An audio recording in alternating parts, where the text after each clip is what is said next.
Roman Vale could see his wife standing 6 feet away. She believed he was blind. Everyone did. The doctors had warned that the car bombing might have permanently damaged his optic nerves. Roman had repeated their diagnosis, accepted the dark glasses, and allowed himself to be led through his own Manhattan penthouse like a helpless man. What no one knew was that his vision had begun returning the previous night. Shapes first, then color. By morning faces. Roman kept the truth to himself because someone inside his organization had given the bomber his route. A blind man, he decided, might hear what a powerful man never would.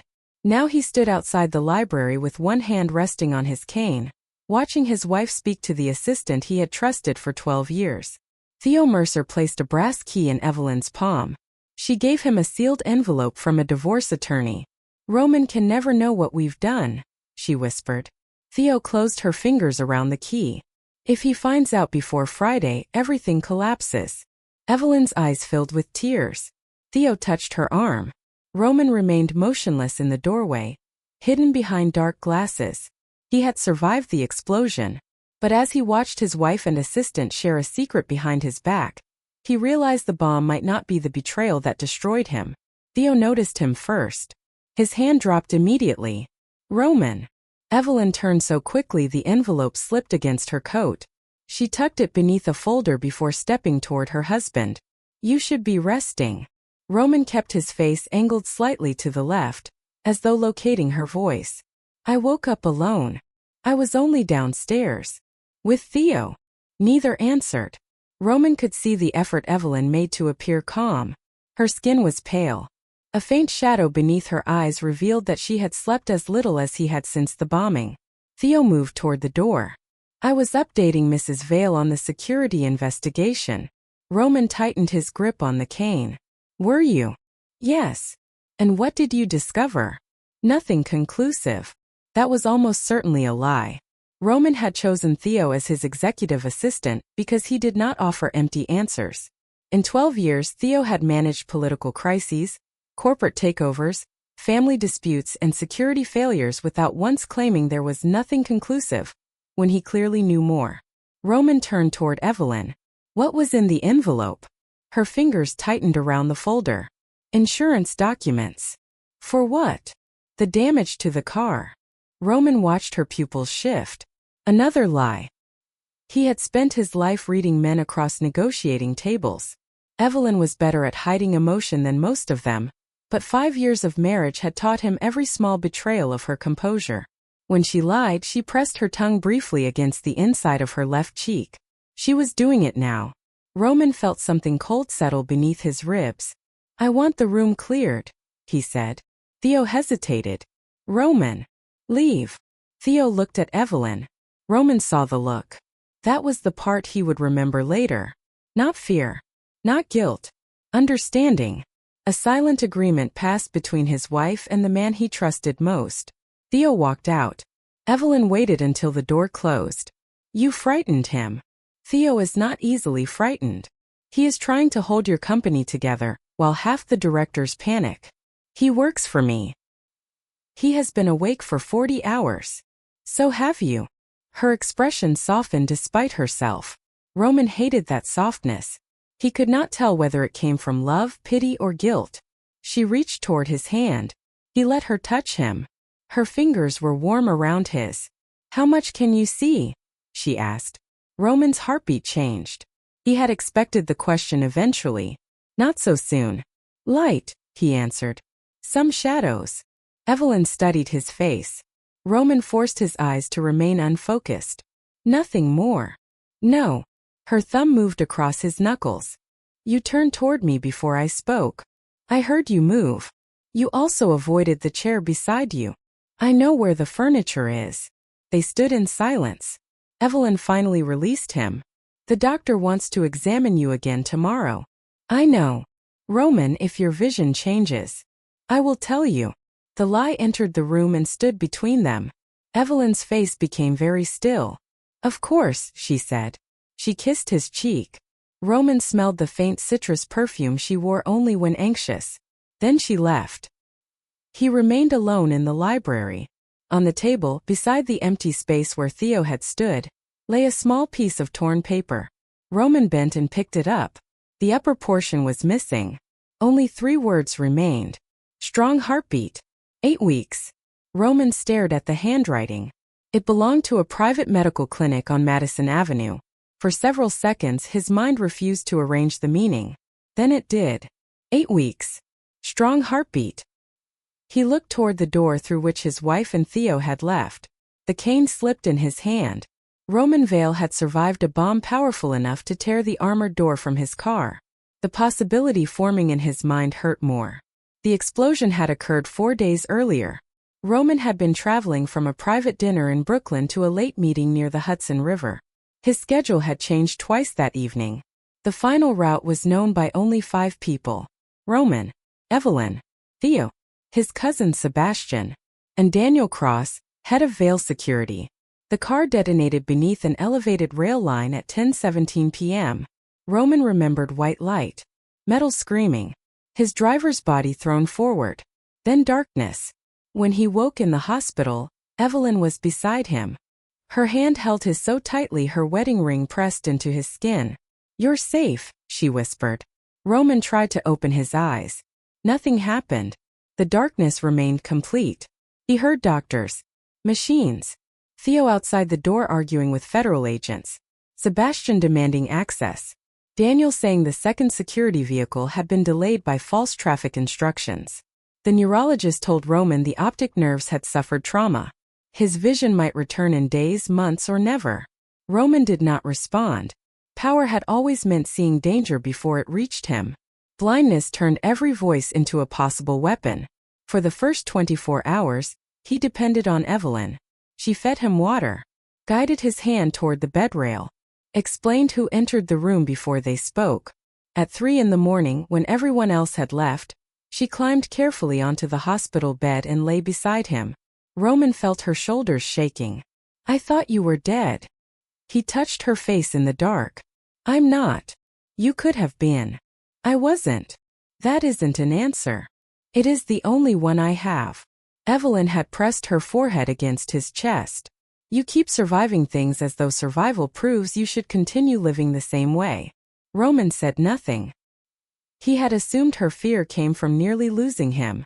Now he wondered whether it came from almost losing the chance to leave. His vision returned the following night. He woke and saw a pale blur where the window should have been. By morning, he could see the shape of Evelyn sleeping in the chair. He almost said her name. Then Daniel entered with an update. "There was no remote detonation signal," Daniel said. "The bomb was triggered by proximity. Whoever planted it knew which car you would use and when." Roman looked toward Evelyn. She did not move. Daniel continued. "The route was compromised internally." That was when Roman decided not to reveal his sight. People behaved differently around helpless men. A powerful man received prepared expressions. A blind one received truth. At least that was what Roman believed. That evening, Roman created his first test. He sat beside the fireplace while Evelyn read documents on the sofa. Theo stood near the windows, giving a security report. Roman kept his head turned toward Theo's voice. "We need to move emergency funds," Roman said. Theo paused. "How much?" $50 million. "For what purpose?" "If the bombing was the beginning of a larger attack, I want unrestricted access." Evelyn lowered the papers. "Which account?" "The reserve account in Zurich." There was no reserve account in Zurich. Roman had invented it. "The access code is in my study," he continued. "Inside the blue ledger behind the 3rd shelf." Theo said, "I'll retrieve it." "No." Roman turned slightly toward Evelyn. "She will." Her expression changed. "Why me?" "Because I trust my wife." The word trust tasted bitter. Evelyn watched him for a long moment. Then she stood.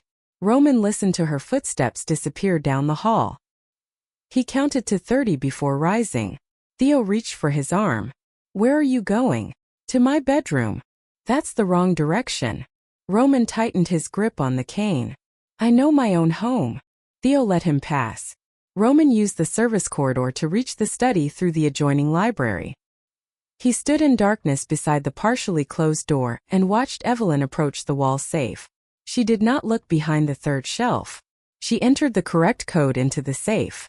Inside were passports, cash, encrypted drives, and ledgers from the early years of Vail International. Evelyn removed one of the old black books. She carried it to the desk and photographed 6 pages. Then she sent the images to someone. Roman's phone did not receive them. Theo's phone vibrated faintly in the next room. Evelyn returned the ledger and closed the safe. Roman stepped back before she entered the hallway. He reached the bedroom before she did and lowered himself into a chair. Minutes later, Evelyn returned. The ledger wasn't there, she said. Roman kept his face blank. You checked? Yes. You opened the safe? A slight pause. No. Roman heard the lie more clearly than if she had shouted it. He nodded. Then I must have moved it. Evelyn crouched beside him. Why do you need 50 million in cash? To protect us. Money does not protect people from everything. It protects them from most things. It did not protect you 4 nights ago. Roman turned his face toward her. What would? The truth. Her voice was quiet. He almost removed the glasses. Almost told her he could see the fear in her eyes. Then Theo's phone vibrated again. Evelyn stood. I need to make a call. To whom? My doctor. Roman's attention sharpened. Are you ill? No. Then why? It's routine. She left the room. Roman followed at a distance. In the hallway, Evelyn called Theo. Roman heard her through the partly closed guest room door. We have less time than we thought. Theo's voice came through the speaker. Did he find the ledger? No. Does he suspect? He suspects everyone. What about his eyesight? I think it's returning. Roman stopped breathing. Theo said. Are you sure? No. But he's reacting too quickly. Then we move before Friday. And if he stops us? We use the seal. Evelyn was silent. That could be fraud, she said. It could also save his life. Roman stepped away. He now knew 2 things. His wife suspected the blindness was false, and she and Theo needed his corporate seal before Friday. The signet ring on Roman's right hand contained a coded chip used to authorize emergency corporate actions. With it, someone could move money, freeze accounts, or alter control agreements. Roman returned to the bedroom. Daniel was waiting near the door. I have the surveillance you requested. Roman closed the door behind them. Daniel placed a tablet on the desk. The footage showed Theo entering the private corridor outside Evelyn's bedroom shortly after midnight. He looked around once, then entered. The timestamp showed he remained inside for 23 minutes. Roman watched the recording twice. Where was I? In the hospital. What did he carry when he left? Daniel enlarged the image. Theo held a white medical envelope. Roman looked at the torn clinic paper in his pocket. Strong heartbeat. 8 weeks.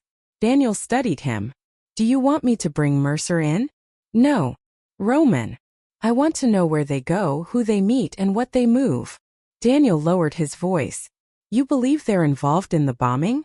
I believe people reveal themselves when they think I cannot see. Daniel nodded. Roman did not notice the satisfaction that briefly touched the security chief's face. Theo entered Evelyn's bedroom again the next night. This time, Roman watched from the darkened sitting room across the hall. Theo closed the door behind him. Roman crossed the corridor without his cane. Inside, Evelyn said, I cannot tell him yet. You may not get another chance. He nearly died. And if Sebastian succeeds, he will die next time. Roman stopped outside the door. Sebastian. The name should have changed everything. Instead, he remembered that Sebastian had openly argued with Theo over the company's shipping division. Theo could be using Roman's cousin as a distraction. Evelyn said, the baby cannot grow up inside this. Roman's hand closed around the door frame. Theo answered softly, then we make sure she doesn't. She, a girl. Roman felt the floor shift beneath him. Evelyn was carrying a daughter. His daughter. Theo's. He waited for something that would prove either possibility. Then Theo said, you need to rest. Stress is dangerous right now. Evelyn began crying. Roman heard fabric move. He imagined Theo embracing her. His control nearly broke. He raised one hand toward the door, then stopped. If he entered, the blindness ended. The test ended. And if they were truly betraying him, they would hide the evidence before he understood the full plan. Roman returned to his bedroom. When Theo left, he carried the medical envelope. Roman waited 15 minutes before entering Evelyn's room. She sat at the edge of the bed, wiping tears from her face. Roman tapped the cane against the door. Evelyn. She quickly pushed something beneath a pillow. Yes. Are you alone? She looked directly at him. Roman could see the moment she chose to lie. Yes. He stepped into the room. What is wrong? Nothing. You were crying. I'm tired. Roman moved toward her. His cane struck the edge of a chair. He could have avoided it. He chose not to. Evelyn immediately stood and took his arm. Her touch was gentle. That tenderness felt cruel. Roman sat beside her. Do you regret marrying me? The question surprised both of them. Evelyn looked at his dark glasses. I regret what we allowed the marriage to become. That was not my question. No. You do not regret it? I regret that loving you began to feel like applying for permission to exist. Roman's jaw tightened. I have protected you. You have monitored me. Because people want to hurt you. People want to hurt me because I am married to you. He turned toward her voice. Would you rather not be? Evelyn's hand moved to her abdomen. The gesture was brief. Roman saw it. I don't know, she said. The answer hollowed him out. He stood. His foot touched the torn paper near the bed. He bent as though feeling for the cane and picked it up. Strong heartbeat. 8 weeks. Evelyn went still. What is this? Silence. Roman held out the paper. What does it say? Her face tightened. It's nothing. Medical results are not nothing. I'll explain when I'm ready. He wanted to tear off the glasses. Wanted to ask whether the child was his. Instead, he placed the paper on the nightstand. Of course. The next morning, Theo received transfer orders to Vale International's London office. He entered Roman's study carrying the document.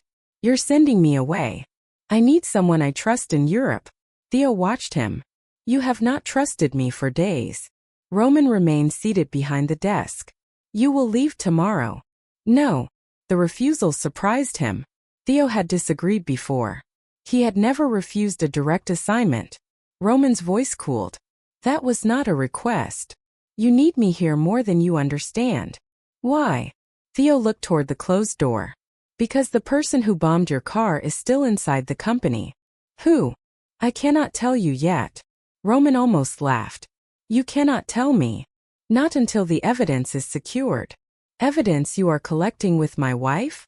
Theo's expression changed. Roman caught it. Careful, Theo said. About what? About saying something you cannot take back. Roman stood. Are you sleeping with her? Theo's face became completely still. No. Is the child yours? Understanding reached Theo. Then anger. You searched her room. I found a medical paper. You had no right. She is my wife. That does not make her body company property. Roman moved around the desk. Theo did not retreat. You forget who you work for. No. Theo's voice remained quiet. I remember exactly who I work for. That is why I'm still here. Roman looked at the man who had stood beside him through wars, funerals, and investigations. What does that mean? It means I am trying to save you from becoming the worst version of yourself. Roman's expression hardened. Theo placed the transfer order on the desk. I'm not going to London. He walked out. Roman did not call security. He told himself it was because Theo might still lead him to the larger conspiracy. The truth was that some part of him remained unable to believe Theo had become his enemy. That part weakened when Roman discovered the money. $5 million had been withdrawn from a protected family account. Evelyn authorized the transfer. The funds moved into a newly created trust, represented by the divorce attorney from the envelope. The beneficiary was sealed. Roman ordered Daniel to track the money. 2 days later, Evelyn left the penthouse without telling him. Roman followed. He wore ordinary glasses and used a second vehicle driven by a guard who believed Roman was attending a private examination. Evelyn traveled to Brooklyn. She entered a renovated townhouse on a quiet street lined with bare winter trees. Theo was already there. Roman watched through the window from across the street. A lawyer spread documents across a dining table. A construction manager discussed reinforced doors, cameras, and private bedrooms. Theo pointed toward the second floor. Evelyn rested one hand against her stomach. The lawyer handed her trust papers. She signed. Then Theo embraced her. It was brief, protective, intimate enough to destroy Roman's remaining restraint. Daniel sent him a photograph from another angle. Evelyn's face rested against Theo's shoulder. The message beneath it read, "The property title is protected. $5 million trust. Unknown beneficiary." Roman stared at the house. A nursery could be built upstairs. The woman he loved was creating another home with the man he trusted. He forced himself to remain inside the car. "Do we take them?" the driver asked. "No." Roman's voice barely sounded human. "Not yet." 5 years earlier, Evelyn Hart had entered Roman's life with a stack of financial documents and no visible fear. He met her at a charity gala inside one of his Manhattan hotels. She wore a simple black dress and carried a red folder. Roman was speaking to a senator when she interrupted. "Mr. Vale, either someone is stealing from your company, or you are lying about wanting legitimate businesses." The senator immediately found another conversation. Roman looked at the young compliance attorney. "Who invited you?" "The audit committee." "They no longer have permission to invite anyone." "Then fire them after you read this." She handed him the folder. Inside were suspicious payments linked to a hotel renovation.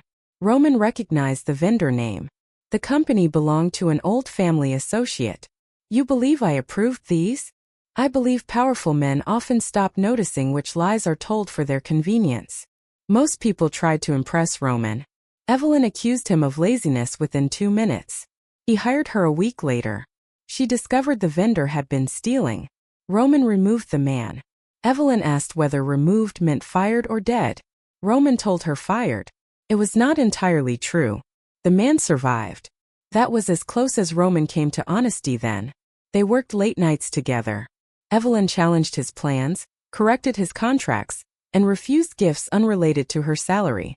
Roman slowly closed several illegal operations. He told himself it was good business. Theo knew better. "You are becoming respectable to impress the attorney," he said. "I am reducing risk." "Her name is Evelyn." "I know her name. You say it differently." Roman married her 2 years later. The wedding was small by Vale standards and enormous by everyone else's. For the first year they were happy. Then Roman's older brother, Julian, was murdered outside a restaurant. Roman responded the way the Vale family always responded: violence, retaliation, control. He closed the last open door between his business and his marriage. Evelyn remained beside him, but something in her began withdrawing. He doubled her security. She called it surveillance. He purchased the building beside her law office. She called it ownership. He told himself love meant eliminating danger. She told him love without choice was another form of imprisonment. They never resolved the argument. The bombing only made it worse. Evelyn knew Roman could see. She confirmed it on the 6th day. They stood in the penthouse bedroom while she moved silently behind him. Roman's eyes followed her reflection in the window. Only for a second. But she saw it. She did not confront him. The realization hurt too much for anger. He had watched her cry. Watched Theo hand her the medical results. Watched her move evidence. And every time she touched his face, he had pretended not to see her. The blindness was not a medical condition anymore. It was a test. Evelyn returned to the Brooklyn townhouse that afternoon. Theo was reviewing shipping manifests in the dining room. "He can see." Theo looked up. "How much?" "Enough." "Did he admit it?" "No." Theo closed the file. "Then Daniel is feeding him something." "Roman has been following me." "Are you certain?" "I saw his second car yesterday." Theo leaned back. "We need the corporate seal before Friday." Evelyn looked toward the floor plan for the upstairs rooms. One room had been marked nursery. She had written the word herself. What if he thinks we're stealing from him? He already does. What if he thinks that you and I are together? Evelyn looked away. Theo's expression softened. He knows me better than that. He knew both of us better than this. Theo had no answer. The shipping documents showed that Sebastian Vale was preparing to move military-grade weapons through 3 legitimate cargo shipments. The manifests used Roman's authorization codes.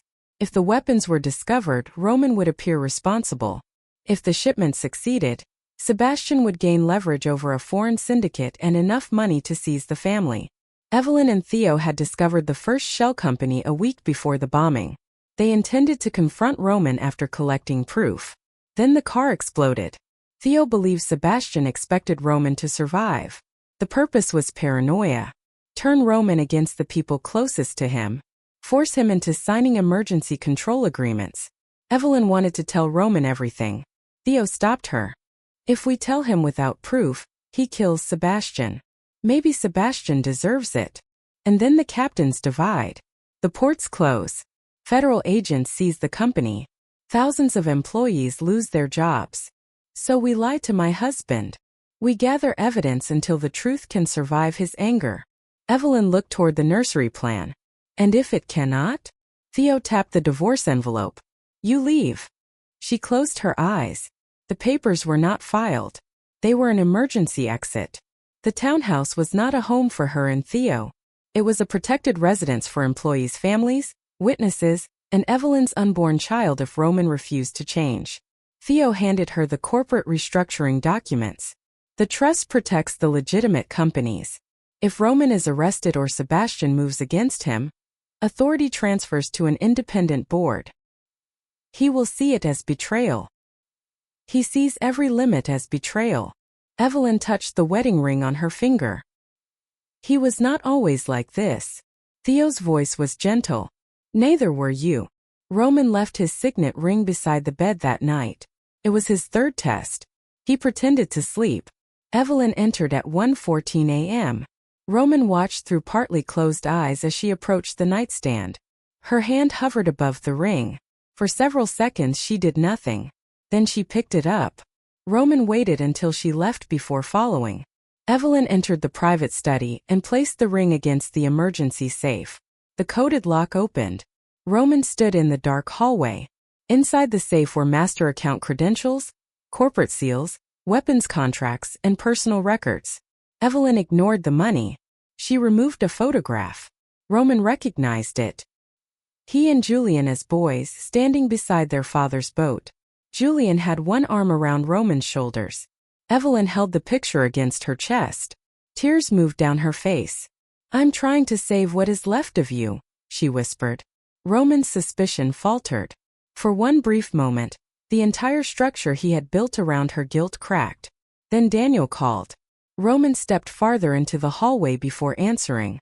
What? We intercepted contact between Mercer and the U.S. Attorney's office. Roman's hand closed around the phone.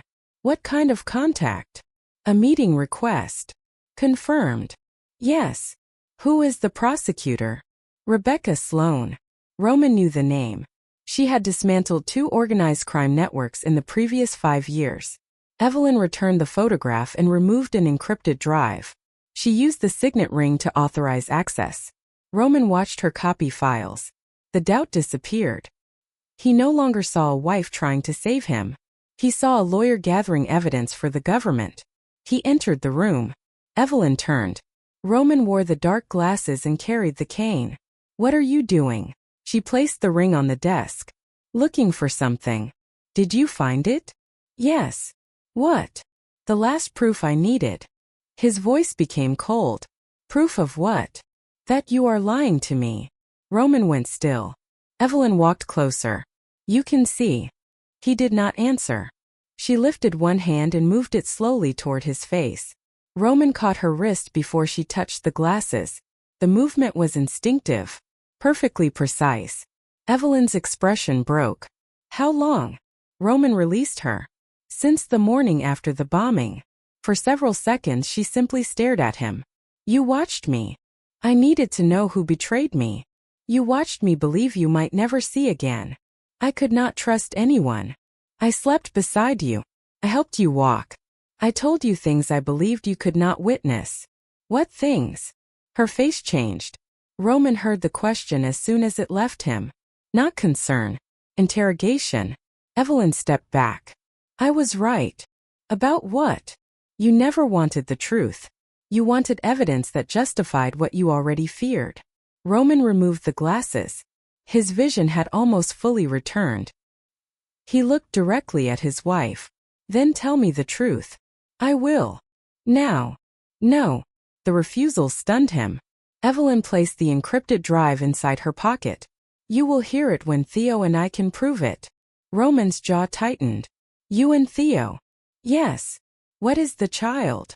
She became completely still. Roman continued. 8 weeks. Strong heartbeat.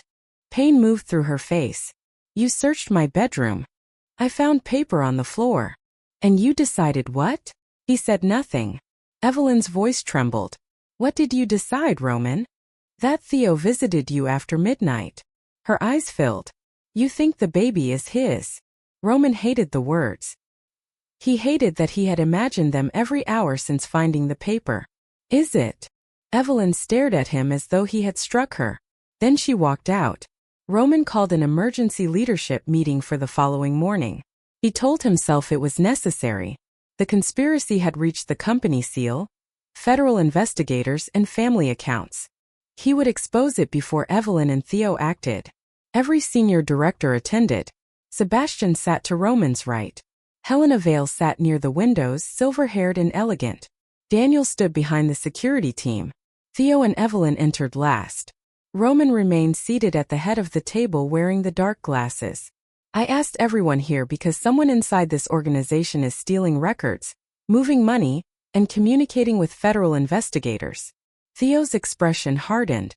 Evelyn looked tired rather than afraid. Sebastian leaned forward. Do we know who? Roman placed photographs on the screen. Evelyn and Theo entering the Brooklyn townhouse. The $5 million trust. Theo entering Evelyn's bedroom.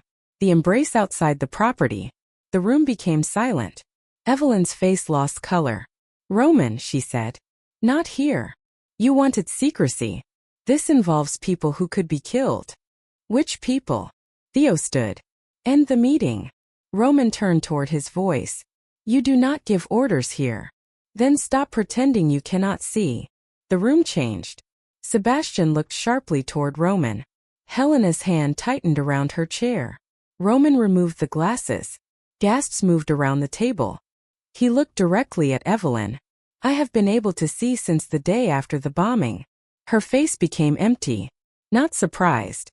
Devastated. Roman continued because stopping would mean admitting what he had done. I watched you access my safe. I watched you meet Theo. I know you moved $5 million and contacted federal prosecutors. We were collecting evidence, Theo said. Against me. Against the person trying to destroy you. Then give me the name. We cannot yet. Roman laughed without humor. You expect me to believe this? Evelyn looked at him. No. Her voice was quiet. I no longer expect you to believe anything that you cannot secretly test. Roman's anger broke through. What is in the townhouse? She said nothing. Where were you planning to go? Silence. Who is the beneficiary of the trust? Theo moved toward her. Roman saw it. The protective instinct. The familiarity. Every image he had feared came together. And the baby? The entire room froze. Evelyn's eyes widened. Theo said, Roman, stop. Is it his? No one moved. Roman's own voice seemed to come from someone else. Is the child Theo's? Evelyn removed her wedding ring. She placed it on the table. The small sound of metal touching would cut through the room. The baby is yours. Roman stopped breathing. Evelyn's eyes filled, but her voice remained steady. Our daughter is yours. No one looked at Roman. Even Sebastian lowered his eyes to hide the satisfaction that briefly appeared there. Evelyn continued. I did not tell you because I could not decide whether bringing a child into your world would be an act of love or cruelty. Roman looked at the ring between them. Why was Theo in your room? He brought the medical report because I was afraid your private doctor would inform you before I was ready. You lied. Yes. You moved money. To protect people. You contacted federal agents. To stop a weapons shipment carrying your authorization. Roman looked toward Theo. You expect me to accept this now? No, Evelyn said. I expected you to ask before humiliating me in front of your entire family. Her hand moved to her stomach. Roman saw the protective gesture. He had imagined that hand covering another man's child. The shame hit him too late. Evelyn turned toward the room.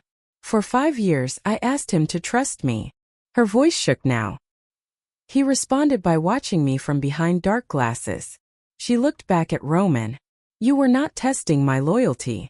You were testing whether love could survive being treated like evidence. She left. Theo removed his company identification and placed it beside the wedding ring. My resignation. Roman's gaze lifted. You are not leaving. Theo's expression was tired. You spent 12 years believing I was loyal until one frightened week convinced you otherwise. Theo, you need an assistant who tells you what you want to hear. He walked out. 3 minutes later, Daniel received a security alert. The Brooklyn townhouse had exploded. The blast destroyed half the building. Roman arrived before the fire department had fully contained the flames. He stepped from the car and saw Theo carried toward an ambulance, blood covering one side of his shirt. Where is Evelyn? Theo grabbed Roman's coat. She wasn't here. Roman's knees nearly weakened. Where is she? Safe. Tell me. Theo released him. No. Roman almost ordered his men to force the answer from him. Then he saw what firefighters were carrying from the building. Boxes labeled with employee names. Financial records. A child's crib blackened by smoke. A folder marked witness protection housing. A construction worker had died. 2 families had been scheduled to move into the townhouse the following week. Theo sat against the ambulance doors while a medic wrapped his arm. This was never a home for me and Evelyn. Roman looked at the burned nursery. What was it? A place for people Sebastian threatened. The name finally returned with weight. You said his name in the bedroom. He is moving weapons through Vale shipping. Your codes are on the manifests. Why didn't you tell me? Because you would have killed him before we secured the records. He bombed my car. Yes. You knew. We suspected. Roman looked toward the house. The trust. Protected employee payroll, legal funds, and emergency housing. The divorce attorney? Prepared the trust. And the envelope? Theo's eyes hardened. Separation papers. Roman absorbed the answer. She planned to leave. If you chose the empire over the child. Roman looked at the burned crib again. The baby. Yours. Theo's voice softened despite his anger. She was never choosing me. He stood carefully. She was trying to give you one last chance to choose her. Roman's face felt numb. Why did you touch her? Theo stared at him. She was crying. The simplicity of the answer made Roman ashamed. Theo continued. You believed the worst because the worst gave you permission to control everything. Roman said nothing. You want to know why we did not trust you? Theo stepped closer. Because when you are frightened, you turn love into a hostage situation. Roman looked toward the firefighters searching the ruins. For the first time since the bombing, he understood that the threat had never been only outside him. Sebastian had not created Roman's suspicion. He had only used what already existed. Roman's phone rang. Sebastian. Roman answered. You found the house, Sebastian said. Roman's voice went cold. You killed an innocent man. One construction worker. Compared with the empire, that is very little. You bombed my car. I needed you vulnerable. Why? So you would finally see what Evelyn and Theo were doing. Roman looked at the burned documents. You wanted me to turn against them. I barely had to help. Roman closed his eyes. Sebastian laughed. Transfer emergency control of Vale International to me. You have until midnight. And if I refuse? Evelyn will die before your daughter is born. The call ended. Roman immediately contacted Evelyn. The number was disconnected. Theo said, she won't return to the penthouse. She is in danger. She knows. I will find her. Theo stepped between him and the car. You will request a meeting. Roman stared at him. You are injured. And still thinking more clearly than you are. My wife is threatened. She stopped being protected by your authority the moment you used it against her. Roman's hands closed. Theo did not move. Ask, he said. It was the same lesson Roman kept resisting. Ask. Do not order. Do not take. Do not call fear protection. Roman contacted Rebecca Sloan through the number Theo provided. The prosecutor agreed to arrange a meeting with Evelyn at a public hotel conference room. No armed men inside. One security team outside. Roman arrived alone. Evelyn sat at the far end of the table. Her wedding ring was absent. Roman noticed before anything else. She looked exhausted. A small bruise marked one wrist from the townhouse evacuation. Roman wanted to cross the room and touch her. He remained near the door. May I sit? The question surprised her. She nodded. Roman chose the chair across from her. I am sorry. Evelyn looked toward the window. For believing the baby was Theo's? For everything. He forced himself not to turn the apology into an explanation. I pretended to be blind. I watched you. I followed you. I entered your private rooms. I treated your pregnancy as evidence. I humiliated you in front of men who answer to me. His voice tightened. I made every moment after the bombing another interrogation. Evelyn's eyes filled. Roman continued. I believed fear gave me permission. It always has. Yes. She looked at him. That is the first time you admitted it without adding. Because I love you. Roman lowered his head. Love did not excuse it. No. I regret losing you. I know. I also understand that regret is not the same as understanding. Evelyn studied him. What do you understand? That I made your loyalty something you had to prove while treating my suspicion as unquestionable. Her expression softened slightly. Roman placed his signet ring on the table. I will give Rebecca every record Theo collected. That exposes you. Yes. It exposes your father, your brother, the company. Yes. You could go to prison. Yes. Evelyn looked at the ring. What changed? You asked me to make one decision without asking whether it protected my power. And I am choosing you. She shook her head. No. Do not do it for me. Roman felt the answer strike him. Then why? For the employees. For the families in that townhouse. For your daughter. For yourself. She leaned forward. If you dismantle the criminal operations only to win me back, you will rebuild them the next time you believe I am gone. Roman looked at her. What do you want? I want the truth exposed. Even if it destroys the Veil name? Decide whether the family is a name or the people trapped beneath it. Roman thought of the burn boxes labeled with employee names. He took back the signet ring. Not as power. As evidence he would surrender properly. I will give Rebecca access. Evelyn nodded. She did not put on the wedding ring. Roman did not ask her to. Helena Vale knew about the plot. Not all of it. Enough.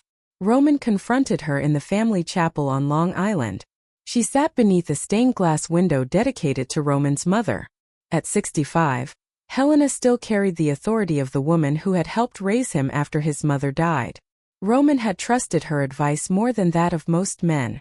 You knew Sebastian wanted control. Helena's hands remained folded. He believed you were weakening the company. He bombed my car. I did not know he would do that. But afterward, she looked away. I suspected. And said nothing. He is my son. Roman laughed once. The sound held no humor. Was I not your family? I loved you both. You protected him from consequences and called it love. Helena looked at him. The sentence reflected too clearly what Roman had done to Evelyn. He saw that she understood. I thought I could convince him to stop, Helena said. You thought silence would keep the family intact. Yes. It nearly killed my wife and child. Tears filled her eyes. Helena opened a locked drawer beneath the prayer bench. Inside was a ledger. Sebastian used private accounts to pay Daniel Cross. Explosives. Surveillance. False traffic instructions. Roman turned the pages. Weapons shipments. Foreign syndicates. Offshore payments. Enough to destroy Sebastian. Enough to expose years of Veil crimes. Your captains will tell you to kill him, Helena said. They already have. What will you do? Roman closed the book. Give this to Rebecca Sloan. Helena stared at him. You will expose us. Yes. Your father built this family. My father built a prison and taught us to call it inheritance. Roman stood. You will testify. Helena's face collapsed. Against my son? For the people he tried to kill. She looked toward the stained glass. Roman left before she answered. Daniel Cross kidnapped Evelyn 2 hours later. He used federal escort credentials copied from the townhouse investigation. The car carrying her to a medical appointment was diverted beneath the Brooklyn-Queens Expressway. When the marshals realized the route was wrong, Evelyn had already been transferred to another vehicle. Roman received the live video at 3:17 p.m. Evelyn sat tied to a chair inside a warehouse. Daniel stood behind her. Sebastian's voice came through the speaker. Sign the emergency transfer. Documents appeared on Roman's screen. Control of Vale International. Shipping Authority. Foreign accounts. Roman kept his face still. Let me speak to her. Evelyn looked toward the camera. Roman. Are you hurt? No. Daniel tightened one hand on her shoulder. Evelyn continued. The fog is terrible here. I can barely hear you over that old 3-note horn. Roman understood. 5 years earlier, he had taken Evelyn to inspect a terminal near Red Hook. A foghorn across the water sounded in a distinctive 3-note pattern. Terminal 17. Sebastian said. Sign. Roman touched the screen. I will bring the documents. No security. Of course. The call ended. Theo entered Roman's study with his injured arm in a sling. You know where she is? Yes. We need tactical support. Roman opened a weapons case. Theo closed it. No. Roman looked at him. An assault will get her killed. She is my wife. That did not make you right before. It does not make you right now. Roman's hand remained on the case. Theo continued. Give me command. Roman stared at the man he had accused of betrayal. You want me to follow you? Yes. Roman's father had taught him that command could never be surrendered without appearing weak. Evelyn had taught him what that belief cost. Roman removed his hand. Theo commands the operation. Federal tactical officers approached through underwater maintenance tunnels beneath the terminal. Roman followed. He carried the transfer papers in a waterproof case. Inside the main warehouse, Sebastian stood beside Evelyn with a detonator. Daniel controlled the upper walkway. Explosives had been placed beneath fuel lines and loading platforms. Dozens of night workers were locked inside a storage bay. Sebastian smiled when Roman entered. You came alone. No. Theo's team moved silently beneath the floor. Roman placed the case on a crate. Release her. Sign first. Evelyn looked at Roman. Her face was pale but her gaze was steady. Roman saw a small cut near her temple. Rage rose. He controlled it. Sebastian noticed. She changed you. No. Roman opened the case. She showed me what I was already becoming. Weak. Strength without trust is only fear with better clothing. Sebastian laughed. You sound like her. That is an improvement. Roman signed the first page. Sebastian stepped closer. Evelyn said. The baby kicked. Everyone looked at her. The phrase meant nothing to Sebastian. It meant everything to Roman. Before the kidnapping, Evelyn had told him during the hotel meeting that she had not yet felt movement. She was warning him. Daniel stood directly behind her. Roman shifted his weight. Theo's voice came through the hidden earpiece. Wait. Sebastian held out the second page. Sign. Roman did. Daniel relaxed slightly. Evelyn threw herself sideways. Theo's team cut the warehouse lights. Gunfire erupted. Roman crossed the distance in darkness. He reached Evelyn and pulled her behind a steel column. Daniel fired toward them. Federal officers returned fire. Sebastian activated the countdown on the detonator and escaped toward a waiting cargo vessel. Roman saw him go. Every instinct demanded pursuit. Then alarms began screaming. Fuel pressure rose beneath the terminal. The locked workers shouted from the storage bay. Theo appeared through smoke. Sebastian is heading for the river. Roman looked at the exit. Then at Evelyn. Then at the trapped employees. Let him go. The old Roman would never have said it. Theo heard the change. Together they opened the storage bay. Evelyn used a terminal schematic she had studied during the investigation to locate emergency flood controls. Most of the explosives were isolated. One remained beneath the central fuel line. Roman removed it manually. The device burned through his glove before he dropped it inside the flood channel. The blast threw him against a concrete wall. He woke with Evelyn kneeling beside him. Her hands cradled his face. "Roman." He opened his eyes. "I can see you." A broken laugh escaped her through tears. That stopped being funny a long time ago. His right hand was badly burned. He reached for her with the left. She let him touch her cheek. Only for a moment. Then medics pulled them apart. Sebastian escaped with the encrypted master account. Within an hour he began transferring Veil assets offshore. Banks froze credit lines. Payrolls stopped. Shipping contracts collapsed. The only mechanism capable of blocking the transfers was the trust Evelyn and Theo created. Activating it required Roman's corporate seal. It also required him to surrender permanent unilateral control.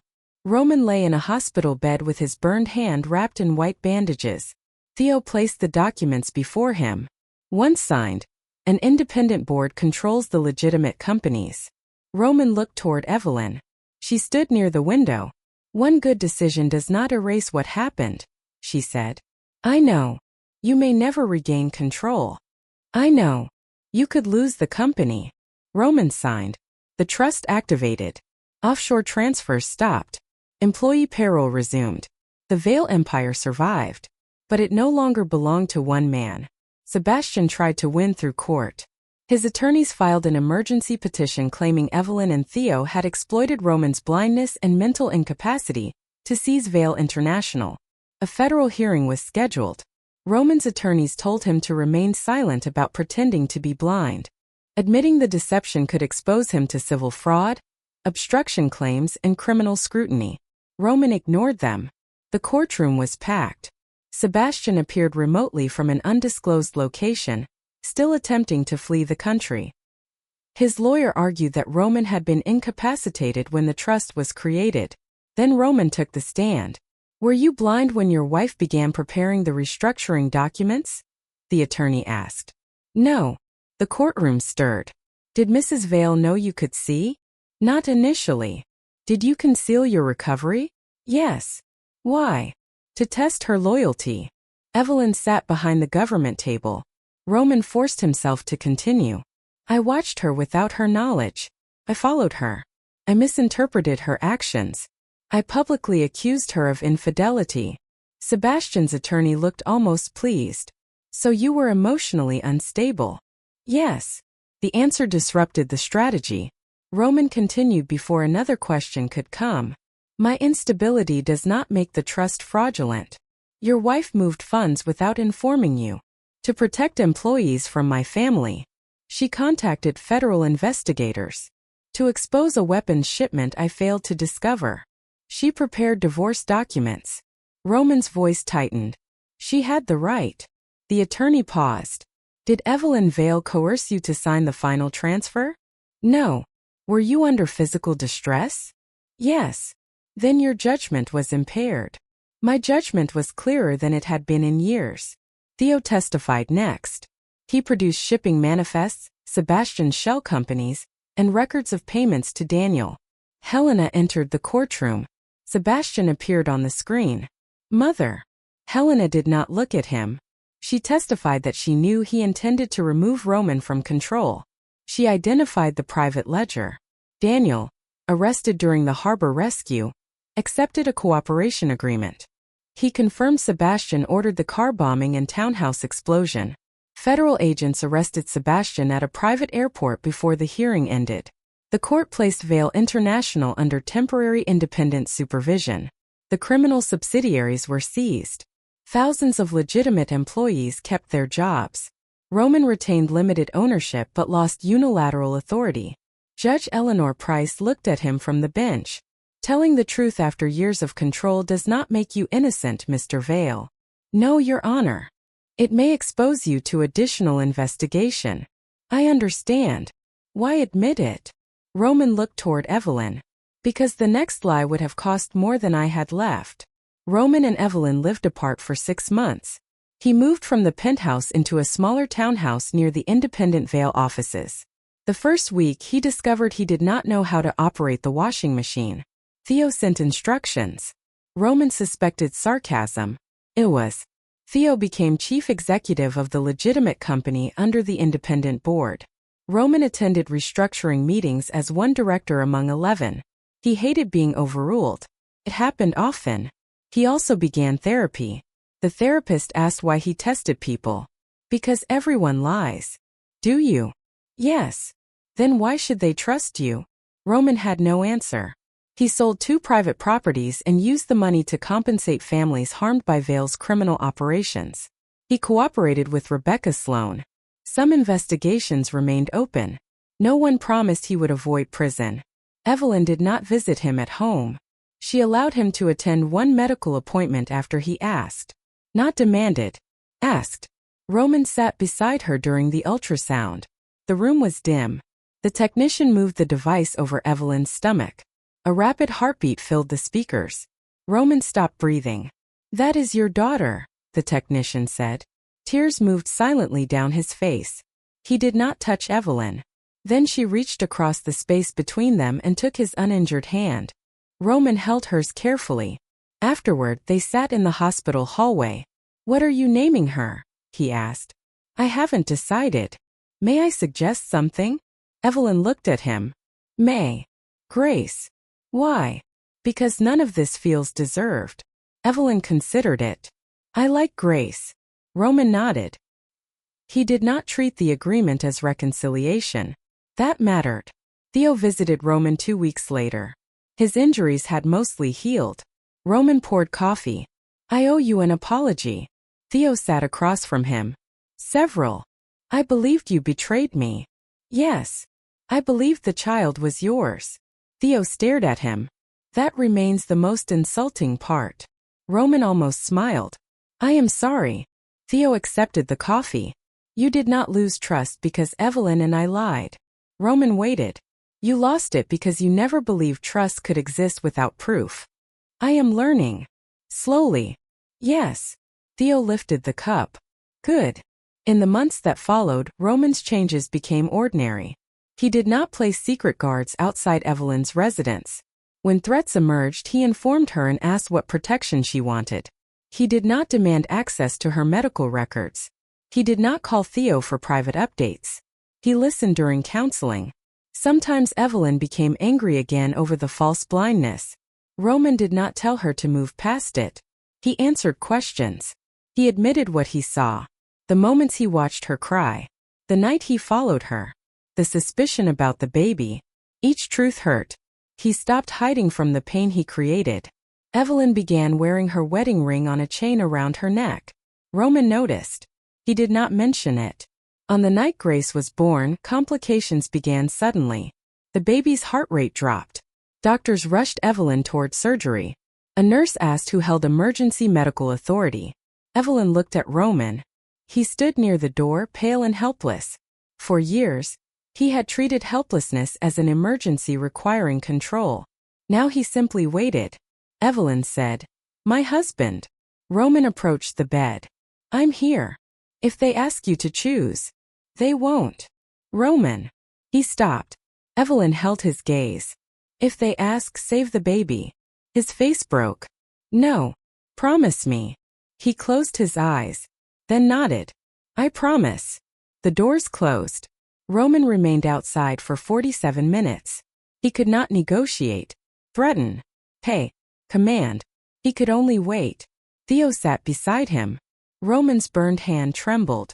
Theo said nothing. A doctor finally appeared. Your wife is stable. Your daughter is healthy. Roman lowered his head. For the first time in his life, helplessness did not become rage. It became gratitude. Evelyn allowed him into the recovery room. Grace was wrapped in a white blanket against her chest.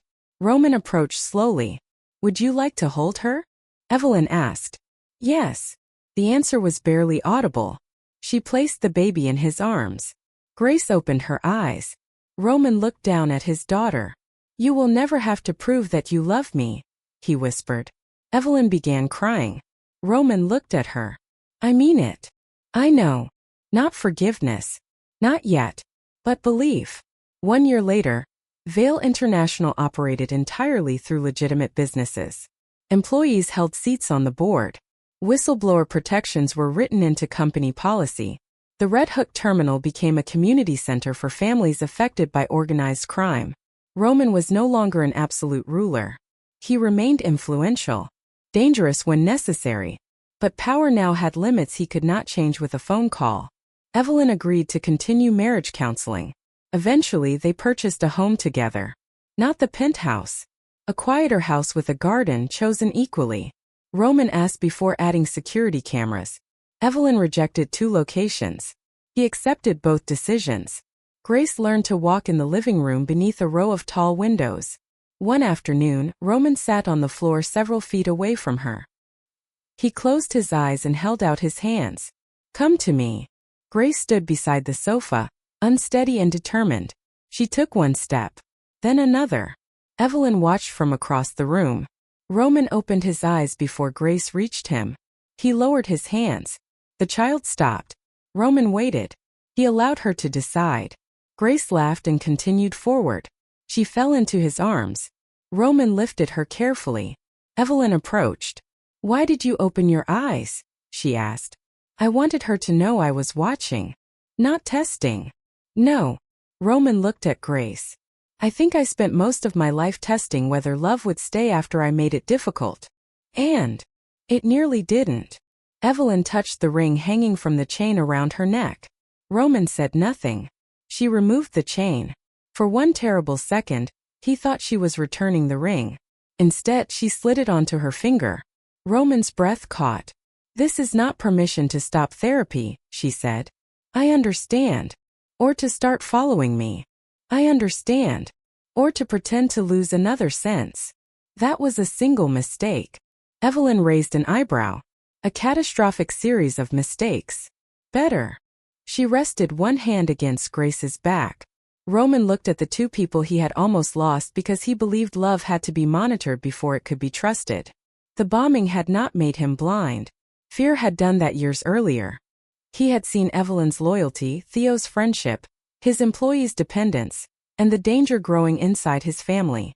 But he had interpreted every act through suspicion. Only after pretending not to see had Roman learned how little he truly understood. Evelyn leaned closer and kissed his cheek. Grace placed one small hand against his face. Roman closed his eyes again. Not to test them. Not to hide. Only to feel the weight of the life he had finally stopped trying to control. When he opened them, Evelyn was still there. This time he understood that she stayed because she was free to leave.